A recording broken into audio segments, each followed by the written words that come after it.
Liquor ఆదాయం 9 సంవత్సరాల్లో triple అయిందట. 2015 నుంచి 2024-25 దాకా లెక్కలు తీస్తే 2014లో మంది ఎంత తాగిరు, 2025లో మంది ఎంత తాగుతున్న లెక్కలు తీస్తే 3 రెట్లు అదనంగా తాగడం పెరిగిందట. ఇది మనం తెలంగాణ ఎందులో గొప్ప విజయాన్ని సాధించిందిరా నాయన అంటే ఎక్కువ తాగడంలో విజయాన్ని సాధించింది, తాగుబోతులు ఎక్కువ అవ్వడంలో విజయాన్ని సాధించింది. ఇది మన ట్రాక్ రికార్డ్. లిక్కర్ ఆదాయం 9 ఏళ్లలో ట్రిపుల్.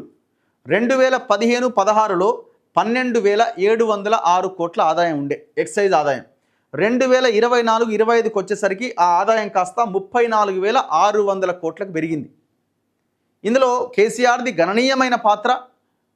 దాన్ని రేవంత్ రెడ్డి వారసత్వంగానో ఇంకో రకంగానో చేతబట్టుకొని దాన్ని ముందుకు తీసుకెళ్లే ప్రయత్నం చేస్తున్నాడు. గత ఆర్థిక సంవత్సరం 369 లక్షల కేసుల లిక్కర్ అమ్ముడుపోయిందట. ఏది ఓన్లీ ఒక ఫైనాన్షియల్ ఇయర్లో 531 లక్షల కేసుల బీర్ల అమ్మకానికి గురైనాయట. 531 లక్షల బీర్ల కేసులట. ఈసారి కొత్త లిక్కర్ పాలసీ ఇంకింత ఆదాయం పెరుగుతుందని అంచనా. తాగియాలి, బాగా తాగియాలి. ఇంకా వైన్ షాపులు పెంచుతున్నారు. హరిత హోటల్స్ లాంటి వాటిలో కొన్నిట్లో బార్ ఉంది, అన్నిట్లో లేదని చెప్పి అందులో బార్లు పెట్టబోతున్నారు.